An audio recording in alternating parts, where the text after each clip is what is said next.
Salut à tous, on se retrouve aujourd'hui pour parler du FC Barcelone en ce lundi 22 décembre et on commence directement avec le gros match hier. Le Barça se déplaçait à Villarreal pour le dernier match de l'année 2025 et ça s'est très bien passé pour le FC Barcelone. Victoire 2-0 du côté de la Ceramica, mais pas de base, ce match aurait dû être joué à Miami, mais on sait que ça a beaucoup fait parler, du coup le match était bien joué dans le stade de Villarreal.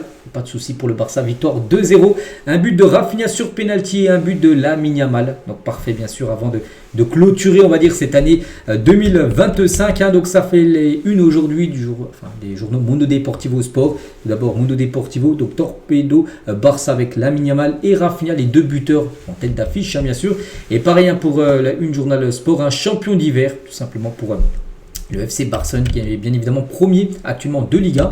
Et c'est que le Barça, sur les 8 derniers matchs, 8 victoires depuis la défaite, souvenez-vous, contre l'équipe de Chelsea, qui avait été le match en dessous du match Barça-Laves, souvenez-vous, une défaite 3-0 contre Chelsea. Depuis, le Barça s'est bien ressaisi, que des victoires, avec en plus beaucoup de buts marqués. Là t'en mets 3, là t'en mets 3, là t'en mets 5, là t'en mets 2, voilà, donc beaucoup de buts marqués. Festival pour le FC Barcelone, 8 victoires d'affilée et du coup pas de souci bien sûr pour le Barça qui finit au mieux tout simplement cette année 2025. À noter que le mois de décembre a été très bon, il y a des victoires. À noter que le décembre 2024 n'avait pas été bon, il y a eu des défaites, je me souviens, contre l'Atlético, il y avait je ne sais plus qui aussi qui était venu, une équipe promue, les Vantés, je ne sais plus, une équipe qui était venue aussi s'imposer au Camp Nou en décembre 2024, je me rappelle de tout ça, les résultats n'avaient pas été bons, mais en tout cas ce décembre 2025 a été parfait pour le FC Barcelone. Pas Miami, juste au stade de Villarreal qui réalise leur meilleure saison de leur vie, parce qu'ils sont très bien, ils ont pris pas mal de points, et 2-0, Hansi Flick, le FC Barcelone, donc parfait bien sûr. Et du coup au classement, c'est cette première place, la mi-saison qui a acquise, donc 4 points d'avance sur le Real Madrid. Le début est bon, 18 matchs, 15 victoires, 1 nul, 2 défaites seulement, la meilleure attaque, 51 buts. Le Real par exemple est à 36 buts marqués, le Barça est à 51, donc tu as mis la barre très haute. Et l'une des meilleures défenses, tu n'as pas non plus la meilleure défense, parce que là le Real a 16 buts concédés, l'Atlético 16, 15 Villarreal, l'Espagnol ils en ont même 20 comme le Barça, mais voilà, tu marques beaucoup, tu as plus 31 en différence de buts, tu es bien sûr l'équipe avec la meilleure différence de buts dans ce classement de Liga. Concernant ces 46 points pris, les gars, en 18 matchs, à ce rythme, le Barça est en bonne voie pour atteindre les 97 points. S'il maintient cette forme en seconde moitié de saison, on va dire les gars, si tu fais un nul et si tu repères 2 matchs, on va dire sur la deuxième partie de saison, tu peux atteindre les 97 points. En Liga, ce serait exceptionnel. Ce sera compliqué d'atteindre la barre des 100 points. Tu peux le faire, il faudrait quasiment tout gagner.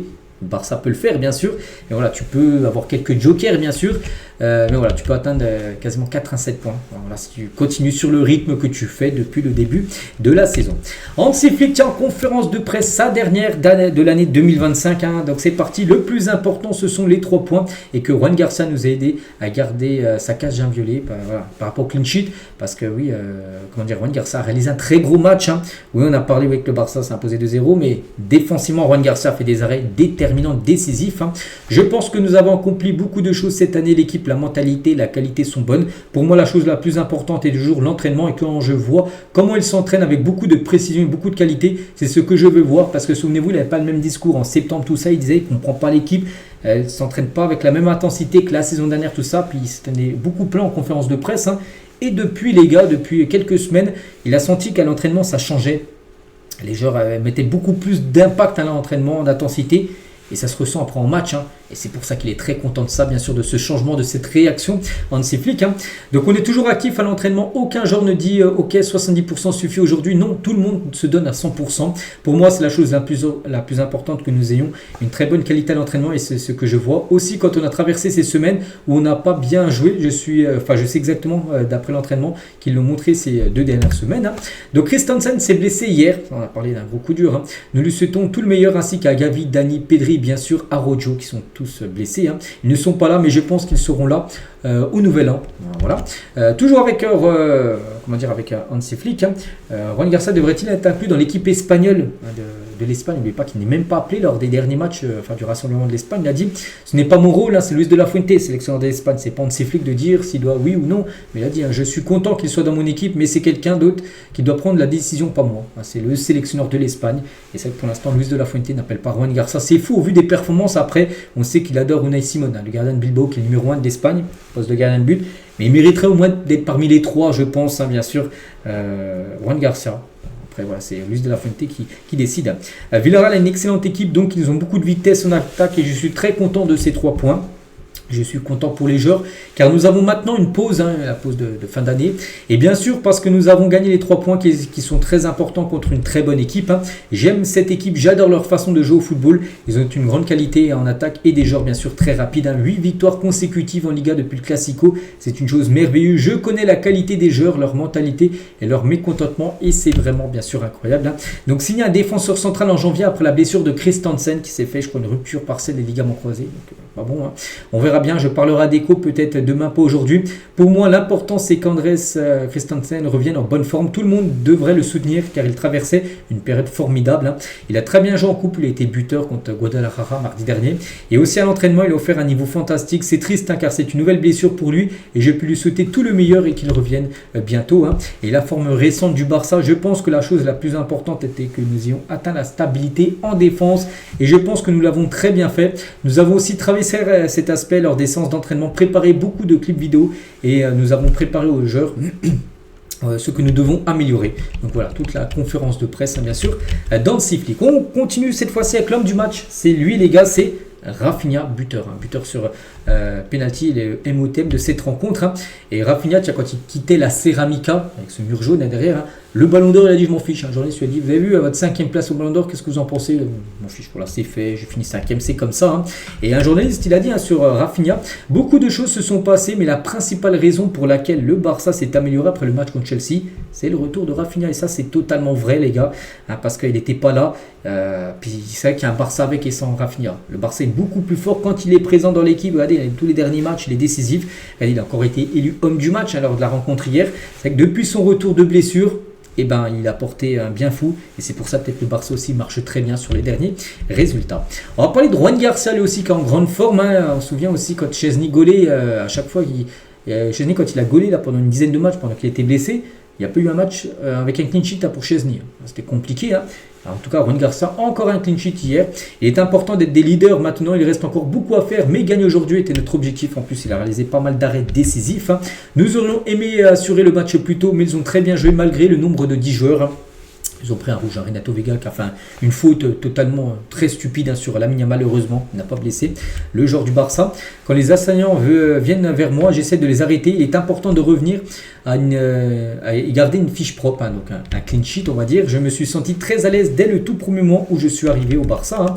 Et j'ai fait une pause à cause de cette blessure, mais bon, dès le début, je me sentais très à l'aise et très heureux. Et nous espérons que les choses continuent ainsi jusqu'à la fin, bien sûr, pour Juan Garcia. On va parler aussi de De Jong, les gars, il a pu jouer parce que Pedri en a parlé. Le dernier jour, vous a dit que Pedri a de fortes chances d'être forfait. Il a bien été forfait pour la rencontre, donc De Jong a commencé à sa place. Et De Jong, les gars, il a fait vraiment une belle partie, déjà une passe D. Voilà pour De Jong. 2 grandes occasions créées. Bon, je ne vais pas tout lire, mais par exemple 6 récupérations de ballons, 2 duels remportés, plus de 109 ballons touchés. Donc voilà, une très belle performance bien sûr pour De Jong. Et je pense que quand on attaque, il faut mieux s'organiser. Mais au final, j'ai toujours eu le sentiment sur le terrain que nous dominions. Je ne dirais pas facile, mais je pense que c'est une victoire bien méritée, bien contrôlée. On va dire du FC Barcelone du côté de Villarreal. Gérard Martin aussi, tiens, pour 2026, je veux gagner la Ligue des Champions et tout gagner. Nous avons beaucoup progressé depuis le début de saison. La défaite à Londres, donc à Chelsea, a fait mal, mais elle nous a bien servi, comme un peu la défaite contre l'Atlético Madrid la saison dernière, fin d'année, 2024, je l'ai dit, en décembre, vous avez perdu. Et depuis, Barça, souvenez-vous, en janvier 2025, il va du coup enchaîner victoire sur victoire. Ça a été une magnifique série. Ça a été la même chose cette saison avec cette défaite contre Chelsea, cette défaite 3-0. Et depuis, tu gagnes tous les matchs. Une défaite, des fois, des défaites servent. Et cette défaite contre Chelsea a ramené quelque chose de nouveau, on va dire, du côté des joueurs. Lamine Yamal, on va parler un peu de lui aussi, parce qu'il a été buteur, Lamine. Donc un but, 4 tirs, 6 passes clés, 7 dribbles, 11 duels remportés, 127 ballons touchés, 80 passes pour Lamine Yamal qui a réalisé une très belle performance. Donc cette saison, c'est 21 matchs, 9 buts et 14 passes D, voilà pour Lamine Yamal. Et il s'améliore année après année, les gars. À ses 16 ans, en 2023, il a marqué 3 buts. Bon, il n'avait pas joué toute l'année, mais voilà, c'était ses 3 premiers buts en pro. En 2024, l'année dernière, il a marqué 13 buts et là, il finit cette année avec le Barça avec 24 buts marqués. Voilà, Lamine Yamal, dont 9 cette saison. Mais là, on prend en compte depuis janvier, donc aussi la deuxième partie de saison dernière. Donc voilà, chaque année, il s'améliore. Il a 18 ans. On espère que peut-être là, en 2026, il atteindra peut-être la barre des 30 buts. On sait qu'il peut le faire, bien sûr. Lamine Yamal. Concernant Jules Koundé, journaliste lui a dit tu es blessé. Koundé, il a dit non. Allez-vous jouer la Super Coupe d'Espagne? Oui, parce qu'il y a des rumeurs. En gros, Koundé était blessé, tout ça. Non, il n'est pas blessé. Il confirme qu'il sera bien présent pour la reprise reprise bien sûr des matchs début janvier. Et voici le programme maintenant des matchs. Parce que là maintenant place aux mini-vacances. Le prochain match le 3 c'est un samedi 3 janvier. L'Espagnol Barcelone contre le Barça. Hier, on a dit que le match est classé au risque. Donc voilà, il faut une victoire. N'oubliez pas que l'Espagnol est quand même bien classé. Non, il joue souvent le maintien. Et ils sont dans le top 10, je crois. Donc voilà, ce serait une belle rencontre. En plus, c'est derby. Voilà. Donc ensuite, Barça Bilbao, qui est la Super Coupe d'Espagne, bien sûr. Et si tu te qualifies, tu joues le 11, la finale, soit contre le Real Madrid, soit contre l'Atlético Madrid. Mais il faudra déjà battre tout d'abord l'équipe de Bilbao. Et on finit, les gars, avec Christensen. J'ai dit, on revient un peu sur lui. On a parlé tout à l'heure par rapport à sa blessure. Donc, rupture partielle du ligament croisé du genou gauche pour Christensen. Donc, il s'est blessé la veille du match. Il ne s'est pas blessé pendant le match. Il était forfait, bien sûr. Donc, c'est peut-être blessé à l'entraînement. La durée de son indisponibilité dépendra de son évolution. Donc, voilà, si c'est ligament croisé vraiment confirmé, ça pourrait être fin de saison. Il n'est pas sûr, les gars, qui sont encore un joueur du Barça saison prochaine. Donc, peut-être son match contre Guadalajara mardi dernier a peut-être été son dernier match au FC Barcelone. Parce que je vous dis, il est en fin de contrat et il ne devrait pas être prolongé. Donc voilà, concernant Christensen, on espère que ce ne soit pas les ligaments croisés, sinon on peut dire que c'est fin de saison pour lui. Donc voilà, les gars, ce qu'il y avait à dire aujourd'hui. J'espère que ça vous a plu. On se retrouve demain, bien sûr, demain mardi, pour le prochain numéro. Je vous souhaite une très bonne journée et à demain.